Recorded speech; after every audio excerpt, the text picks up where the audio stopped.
Salam sejahtera, terima kasih karena bersama dengan saya di Nazilin Unity Channel. Perbuatan memfitnah sekarang sudah menjadi-jadi. Terutamanya di kalangan pemimpin daripada pembangkang yang dah banyak kali kalah dalam kesamaan, saman fitnah. Hari ini, satu laporan yang paling mengejutkan kita ialah ahli parlimen PKR bertanya, di mana Hadi, di mana Tuan Ibrahim ketika pemimpin PAS sebar fitnah? Bukankah sepatutnya Hadi dan Tuan Ibrahim patut mengingatkan pemimpin-pemimpin PAS supaya berhati-hati dan tidak menyebarkan fitnah? Kerana fitnah itu satu perbuatan dosa, bukan kecil tapi dosa yang besar. Sesungguhnya, semestinya Hadi dan Tuan Ibrahim sebagai pemimpin teladan kepada PAS patut menegur ahli-ahli PAS supaya berhenti menyebar fitnah. Ahli Parlimen Sungai Petani Muhammad Taufik Johari secara sinis berkata, dia berasa kagum dengan perkongsian timbalan Presiden PAS Tuan Ibrahim Tuan Man mengenai tuntutan memohon maaf dan memaafkan dalam Islam. Bagaimanapun Muhammad Taufik mempersoalkan sikap berdiam diri Tuan Ibrahim dan Presiden PAS Abdul Hadi Awang apabila pemimpin mereka terlibat dalam menyebarkan fitnah. Persoalannya, di manakah Presiden dan timbalan Presiden PAS ketika pemimpin mereka menyebarkan fitnah? Di manakah ulama-ulama dalam PAS yang sepatutnya menegur? Jika mereka benar-benar berpegang pada ajaran Islam, mengapa mereka diam membisu apabila fitnah menjadi budaya dalam parti mereka? Pada 27 Januari lalu, Pesuruhjaya PAS Perak Razman Zakaria mengaku salah dan memohon maaf kerana mendakwa Menteri Belia dan Sukan Hanayo sebagai anak YTL apabila mengaitkan pemimpin DAP itu dengan tokoh korporat Yeo Tiong Lai. Kenyataan itu dibuat tidak lama selepas ahli parlimen kepala batas daripada PAS, Siti Mastura Muhammad diarah membayar lebih RM830,000 kepada 3 pemimpin DAP kerana mendakwa mereka mempunyai pertalian dengan pemimpin komunis. Pada 11 Disember lalu, Razman turut memohon maaf kepada Menteri Perumahan dan Kerajaan Tempatan Nga Korming kerana mengaitkannya dengan insiden kibaran bendera Cina di Teluk Intan pada 24 Oktober. Semalam Tuan Ibrahim dalam satu hantaran di Facebook berkata, tindakan memohon maaf dan memaafkan adalah perbuatan terpuji dalam Islam. Memberikan kemaafan kepada orang yang memohon maaf serta mengakui kelafannya adalah sifat yang patut diamalkan seperti mana disaran oleh Allah dalam Al-Quran, kata Tuan Ibrahim. Namun demikian, ada sebilangan penganalisis menyatakan bahawa kalau dah berulang-ulang membuat fitnah, itu bukan terkilaf tapi ketagihan membuat fitnah. Rupa-rupanya bukan hanya merokok yang boleh membuatkan ketagihan. Perbuatan memfitnah pun boleh sampai ketagihan. Dah jadi darah daging, dah jadi kebiasaan. Hidupnya sasau, hidupnya susah, hidupnya bergegar-gegar, hidupnya tak mampu berjalan lurus kalau tidak memfitnah. Sebab dah ketagihan memfitnah. Itu kata para penganalisis. Mereka kata bukan sebab khilaf tapi ketagihan memfitnah. Mengulas perkara itu, Muhammad Taufik berkata, PAS perlu bertaubat dan berhenti menjadikan fitnah sebagai alat politik. Jangan kita normalisasikan sikap hipokrit ini. Jangan beri muka kepada pemimpin PAS yang menjadikan fitnah sebagai alat politik hanya kerana mereka mendakwa perjuangan mereka atas nama Islam, kata pemimpin PKR itu. Tegasnya, Islam tidak menghalalkan fitnah dan pembohongan, walau dengan apa alasan sekalipun. Sudah tiba masanya PAS benar-benar bertaubat. Bukan hanya bercakap soal dosa dan pahala ketika ia menguntungkan mereka, tetapi mengamalkannya dalam kehidupan dan politik mereka sendiri, ujar beliau lagi. Apa komen Anda untuk isu kali ini? Beberapa komen daripada netizen. Harimau satu kata, publicity murahan ke? Bantu mangsa banjir lah, baru faham kesusahan rakyat. Asik cakap DAP saja, kata Harimau. Tok Mudim kata, bila orang lain buat, kafir dan dosa belaka.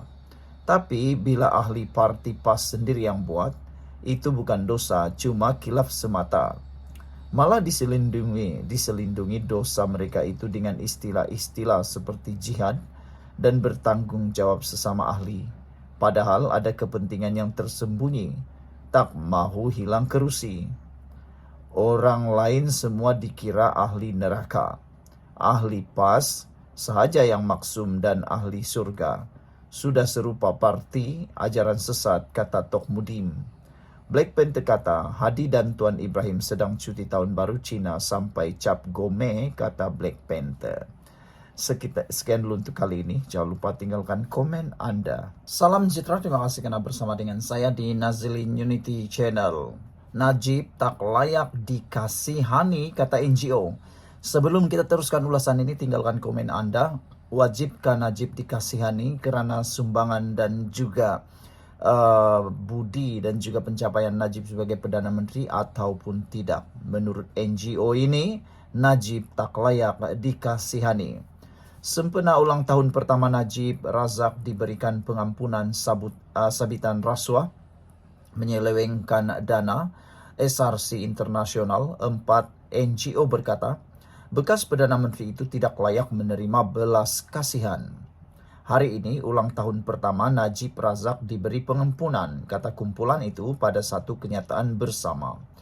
Mereka menegaskan pendirian menolak pengampunan atau sebarang bentuk kelonggaran hukuman terhadap Najib. Hari ini juga kami, Badan Masyarakat Sivil dan Warga Malaysia, secara tegasnya menyatakan bahwa kami benci rasuah dan Najib tidak layak untuk menerima belas ihsan, pengampunan atau tahanan rumah, kata NGO berkenan. Kenyataan itu dikeluarkan oleh Projek Kestabilan dan Accountability untuk Malaysia Projek Sama, Bersih, Institut Demokrasi dan Hal Ehwal Ekonomi IDS, serta Himpunan Advokasi Rakyat Malaysia Haram dengan sokongan 48 organisasi lain dan lebih 800 individu. Kami ini turut mengkritik keputusan lembaga pengampunan yang mengurangkan hukuman Najib sebanyak 50%, kata laporan ini, dari 12 tahun penjara kepada 6 tahun serta hukuman denda 210 juta ringgit yang dikurangkan kepada 50 juta ringgit, pengurangan sebanyak 76%, kata mereka. Hari diskaun besar-besaran perli mereka lagi. Terdahulu, Malaysian Corruption Watch MCW pada satu kenyataan berasingan berkata, Najib berhak diberi peluang menebus kesalahannya. Presiden MCW Jais Abdul Karim menggesa semua pihak menghormati proses berkenan pengurangan hukuman dan menegaskan Najib harus diberikan peluang sama seperti individu lain.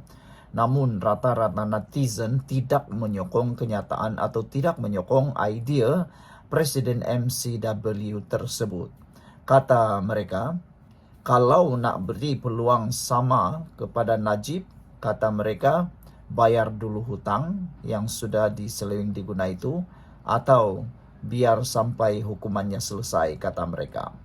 Walaupun kita berpegang teguh kepada usaha memerangi rasuah, kata Presiden MCW tersebut, kita juga masih patuh dan menghormati keputusan yang dibuat oleh Raja, seperti yang termaktub dalam perlembagaan kita, kata beliau.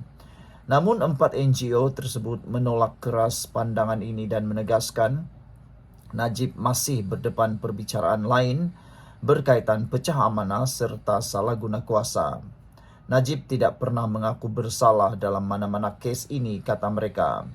Sebaliknya, dia berulang kali mendakwa dia mangsa penganiayaan politik dan dia menuntut pengampunan dan kelonggaran bagi hukuman yang sudah dijatuhkan oleh mahkamah untuk kes SRC Internasional, sementara 3 kes lainnya masih belum selesai. Sebarang keputusan untuk Najib diberi pengampunan atau tahanan rumah sebelum semua kes-kes terhadapnya selesai di mahkamah adalah satu tindakan yang mempromosi dan menormalisasikan rasuah, tegas mereka lagi. Kumpulan tersebut turut memberi amaran tindakan pengampunan ini akan mewujudkan masyarakat dua darjat dengan penjenayah besar diberi layanan istimewa berbanding rakyat biasa. Tahanan rumah kuasa Parlimen Gubal. 4 NGO ini juga menegaskan sebarang undang-undang berkaitan tahanan rumah mesti dibuat secara terus melalui Parlimen. Sebarang undang-undang untuk tahanan rumah mesti dibuat secara terus di Parlimen, bukan melalui sebarang dokumen atau kaedah lain, kata mereka. Mereka turut menuntut Peguam Negara Muhammad Dusuki Mokhtar untuk memfailkan semula pertuduhan baru terhadap Najib dalam kes International Petroleum Investment IPIC yang melibatkan dana 6.6 bilion ringgit. Menteri Kewangan Anwar Ibrahim mesti membantu pihak pendakwa mendapatkan akses kepada dokumen-dokumen yang diperlukan, kata NGO berkenan lagi. Najib sebelum ini diberikan keputusan DNA dilepas tanpa dibebaskan oleh Mahkamah Tinggi Kuala Lumpur pada 27 November 2024 selepas pihak pendakwaan gagal mengemukakan dokumen di bawah Seksyen 51A Kanun Prosedur Jenayah. Menurut pihak pendakwaan, dokumen-dokumen tersebut diklasifikasikan sebagai rahsia rasmi di bawah Kementerian Kewangan. Pun begitu, NGO berkenan berkata keadilan tidak boleh dikompromi dan sebarang tindakan membebaskan Najib sebelum semua kesnya selesai hanya akan merosakkan sistem keadilan negara. Jika Najib dilepaskan daripada sebarang accountability kerana kegagalan di pihak pendakwaan, Perdana Menteri Anwar Ibrahim yang mempunyai kuasa di bawah Perlembagaan Persekutuan berkaitan pelantikan dan tempoh perkhidmatan Peguam Negara serta ada kuasa untuk membatalkan klasifikasi mana-mana dokumen rasmi di bawah Kementerian Kewangan, harus menanggung sepenuhnya tanggungjawab politik itu, tegas mereka lagi. Apa pula komen anda untuk isu kali ini, yaitu Najib tidak layak dikasihani? Setujukah anda dengan kenyataan itu? Harimau satu kata, NGO ini dari mana? Najib seorang gentleman jolo yang pencuri, kata Harimau satu.